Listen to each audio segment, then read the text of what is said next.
Comment léguer son patrimoine quand on n'a pas d'enfants? Vous vous posez des questions sur votre patrimoine? Comment le constituer, le faire croître, le gérer ou le transmettre? Le particulier et ses experts vous écoutent et vous conseillent en toute indépendance. Votre patrimoine à la loupe, un podcast imaginé par Le Particulier. Je suis Pauline Janicot, journaliste au Particulier, et aujourd'hui, je vais vous parler de Brigitte, 64 ans, qui a répondu à notre appel à témoignage. Brigitte est retraitée, divorcée et sans enfant. Elle a en revanche un frère et une sœur, ainsi que 4 neveux et nièces dont elle est très proche. Et c'est à eux, justement, qu'elle aimerait à terme léguer son patrimoine en limitant autant que possible les droits de succession. Brigitte est propriétaire de sa résidence principale, une grande maison à Saint-Maur-des-Fossés dans l'Est parisien. Elle a aussi investi dans 2 appartements locatifs qui sont intégralement payés. Elle a eu une idée originale: léguer tous ses biens à une association qui serait ensuite chargée de reverser de l'argent à ses 4 neveux et nièces. Comment mettre en place ce dispositif peu connu? Y a-t-il d'autres moyens pour faire hériter ses neveux et nièces? Pour répondre à ces questions, j'ai à mes côtés Nathalie Cousigou-Suas, notaire à Paris. Bonjour Nathalie Cousigou-Suas. Bonjour Pauline. Alors, Brigitte a-t-elle raison de se soucier dès maintenant de sa succession? C'est surtout très altruiste et très généreux envers ses neveux, parce que Brigitte, somme toute, elle est encore très jeune. Mais on ne sait jamais ce qui peut se passer. C'est très bien d'anticiper, effectivement. Alors, ce qu'il faut savoir, c'est que Brigitte, si elle ne fait pas de testament, à son décès, le Code civil y prévoit ce qu'on appelle la dévolution légale, c'est-à-dire à qui va son patrimoine quand on n'a rien prévu. Et donc, si les frères et sœurs de Brigitte sont encore en vie, à son propre décès, c'est eux, tous les deux, qui hériteront, en fait, à égalité. Et là, le fisc est relativement sévère, pour ne pas dire relatif étant un euphémisme, puisque dans ces cas-là, après un abattement relativement peu important de l'ordre de 15 000 €, il y aura des droits de succession de 35% jusqu'à un seuil relativement faible, et ensuite c'est du 45%. Ce qui est élevé. Ce qui est très élevé. Que dire des neveux qui, là, effectivement, après un abattement de 7 600 €, sont taxés à 55% des sommes recueillies, ce qui signifie en fait que c'est l'État qui en fait hérite avant les neveux, puisque l'État, lui, va empocher la différence. Pour limiter les droits, ces droits si élevés, que peut-elle faire? Alors Brigitte, elle est encore très jeune. Et pourquoi? Alors si elle a suffisamment d'argent, parce que vous savez qu'il faut toujours être très vigilant pour en fait sauvegarder ses vieux jours. Donc il ne s'agit pas de donner si c'est ensuite être dans le besoin. Mais si Brigitte a suffisamment de liquidité devant elle et suffisamment aussi de liquidité pour prendre soin d'elle et pour entretenir ses biens immobiliers, elle peut donner à chacun de ses neveux, et jusqu'à l'âge de ses 80 ans, 31 865 €. C'est-à-dire que cet abattement de somme d'argent, qui est entre parents et enfants et entre grands-parents et enfants, il fonctionne aussi quand même vis-à-vis des oncles et tantes quand ceux-ci n'ont pas de descendance. Donc, ce qui est le cas de Brigitte. Donc, elle va pouvoir donner jusqu'à 31 865 € défiscalisés, mais ce qui veut dire les donner tout de suite. Alors, qui peut le plus, peut le moins, bien sûr, Pauline. On n'est pas obligé de donner 31 000. Oui. C'est tant qu'elle a moins de 80 ans et ses neveux et nièces sont majeurs. C'est ça, très bien. Il faut être majeur, c'est-à-dire que le donataire doit avoir plus de 18 ans et le donateur moins de 80 ans.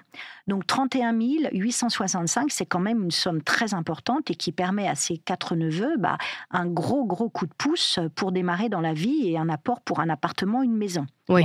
Ça, effectivement, c'est la donation. Elle peut aussi elle peut constituer une assurance vie qu'elle ouvre avant ses 70 ans, parce qu'il y a un régime fiscal extrêmement favorable, régi par l'article 990I du Code général des impôts, selon lequel tous les versements effectués avant 70 ans, le capital reçu par les bénéficiaires, par chacun des bénéficiaires, bénéficie d'un abattement, c'est-à-dire d'une franchise fiscale, de 152 500 €. Oui, ce qui est beaucoup. Ensuite, jusqu'à 700 000 € de capital, donc il faut quand même y aller par part, c'est du 31%. Donc vous voyez, c'est quand même beaucoup plus intéressant que de transmettre ces biens par la voie d'évolution classique puisque ça sera du 55%. D'accord ? Donc, ce qu'elle peut faire aussi, pourquoi pas, outre ses dons manuels et ses assurances-vie, elle pourrait aussi, pourquoi pas, donner en se réservant l'usufruit, c'est-à-dire la maîtrise et le droit de percevoir les loyers sa vie durant de ces 2 appartements locatifs qui sont intégralement payés à ses 4 neveux, pourquoi pas, non seulement s'en réservant l'usufruit, ce qui fait que comme elle a 64 ans, son usufruit fiscalement est évalué à 40%. Alors qu'est-ce que ça veut dire ? C'est-à-dire que par miroir, le miroir de l'usufruit, c'est la nue propriété. C'est ça qu'elle va transmettre à ses neveux. Comme l'usufruit et la nue propriété forment, en se reconstituant, la pleine propriété, son usufruit, compte tenu de son âge, est évalué à 40% de la pleine propriété. Ça veut dire que la nue propriété est évaluée à 60% de la pleine propriété. C'est-à-dire qu'en transmettant ces 2 appartements à ses neveux, au lieu d'être fiscalisé sur 100% de la valeur, on va déjà être fiscalisé que sur 60%. Oui. Et notons qu'au décès de Brigitte, le plus tard possible, cet usufruit, en s'éteignant, il n'y a pas de droit à payer. C'est pour ça qu'on vous dit que c'est toujours plus intéressant de faire des donations que de recevoir au décès. Au moment du décès, c'est sur une base de 100% de la valeur au décès. Tandis que là, ça sera figé au jour où elle donne. Si Brigitte, entre guillemets, est suffisamment à l'aise avec ses neveux de faire une donation de ces 2 appartements locatifs, au moins c'est toujours ça qu'ils auront plus tard à son décès, sachant que c'est très bien de donner, mais elle n'aura plus les coups des franches, parce que les nus propriétaires que seront ses neveux ne pourront jamais l'obliger à vendre la pleine propriété. En revanche, elle, si elle veut vendre les biens, elle devra avoir leur accord. Donc, voyez, ce qui n'est pas très agréable. Et les notaires étant gens prudents, ils sont toujours réticents à transmettre la résidence principale à sa mort. Ça, il faut que Brigitte, elle conserve ce sa bien-là, résidence quoi qu'il arrive. principale. Elle, Brigitte, elle a une idée qui est originale. Elle a pensé à transmettre ses biens à une association, à charge pour l'association de reverser de l'argent à ses 4 neveux et nièces. Mais bien sûr, c'est une excellente idée. Et puis, ça permet aussi, ce legs qui est altruiste, en fait, permet d'en faire bénéficier une association. Alors attention, c'est pas parce qu'on est une association qu'on ne paye pas de droits de succession. Il faut quand même être une association caritative ou qui poursuit un but scientifique, de recherche.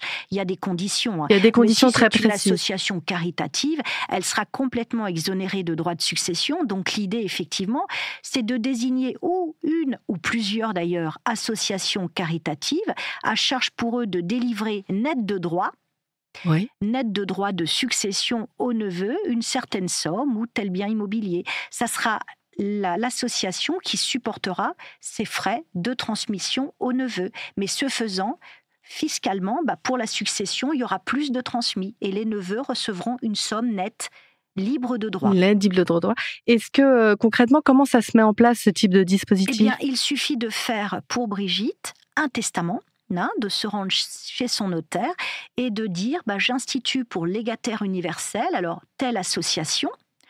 Ça peut être plusieurs d'ailleurs qui vont se répartir selon des quotités décidées par Brigitte, à charge pour elle de transmettre net de droit la somme de temps ou tel appartement à mes neveux. Très bien. Désigné. Et elle peut aussi désigner un exécuteur testamentaire qui sera chargé de veiller à la bonne exécution de ses legs. Est-ce que le fisc peut retoquer ou... Ah non, pas du tout. C'est parfaitement légal et parfaitement envisagé. Simplement, c'est une petite technique, effectivement, qui permet d'avoir plus pour les neveux et pour l'association. D'accord. Non, c'est absolument pas retocable. C'est parfaitement admis et il n'y a absolument aucune difficulté. Eh bien, écoutez, merci beaucoup pour toutes ces solutions. Beaucoup. Merci Nathalie Cousigoussias. Merci d'avoir écouté cet épisode. Vous pouvez retrouver votre patrimoine à la loupe sur Figaro Radio et toutes les plateformes de podcast.